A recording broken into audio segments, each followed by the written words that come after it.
পানিতে তলিয়েছে কক্সবাজার শহর, চরম ভোগান্তিতে জনগণ। এছাড়া পর্যটকরা পড়েছেন চরম বিপাকে। এ নিয়ে আরো জানবো দর্শক। সরাসরি যোগ দিচ্ছেন সহকর্মী সৌরভ দেব। আর সৌরভ, আপনি কক্সবাজার রয়েছেন, আপনি কি দেখছেন এই মুহূর্তে? আপনার কাছে জানতে চাই কক্সবাজারের বর্তমান অবস্থা সম্পর্কে। গত 2 দিন ধরে যেই ভারী বৃষ্টিপাত ছিল, সেই ভারী বৃষ্টিপাত আজ সকাল থেকে কমেছে এবং যদিও সকাল থেকে গুড়ি গুড়ি বৃষ্টি এবং এই গুড়ি গুড়ি বৃষ্টিতে আসলে ভারী বর্ষণের যে প্রভাবটা ছিল এবং নিম্নাঞ্চল যে প্লাবিত ছিল, বিশেষ করে কক্সবাজার শহর এলাকার সেই পানিগুলো নেমে গেছে এবং যে উখিয়া সহ বিভিন্ন উপজেলার যে নিম্নাঞ্চলগুলো, সেখানে পানি না কমলেও এখনো পর্যন্ত স্থিত অবস্থায় রয়েছে, তবে পানি বাড়েনি।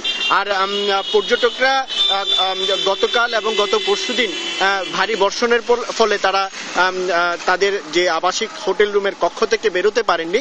তবে আজ সকাল থেকে আমরা হোটেল মোটেল জোন সহ বিভিন্ন পর্যটন স্পটগুলো ঘুরে দেখেছি যে সেখানকে পর্যটকরা বেরোচ্ছেন এবং পর্যটন স্পটগুলোতে তারা ঘুরে বেড়াচ্ছেন।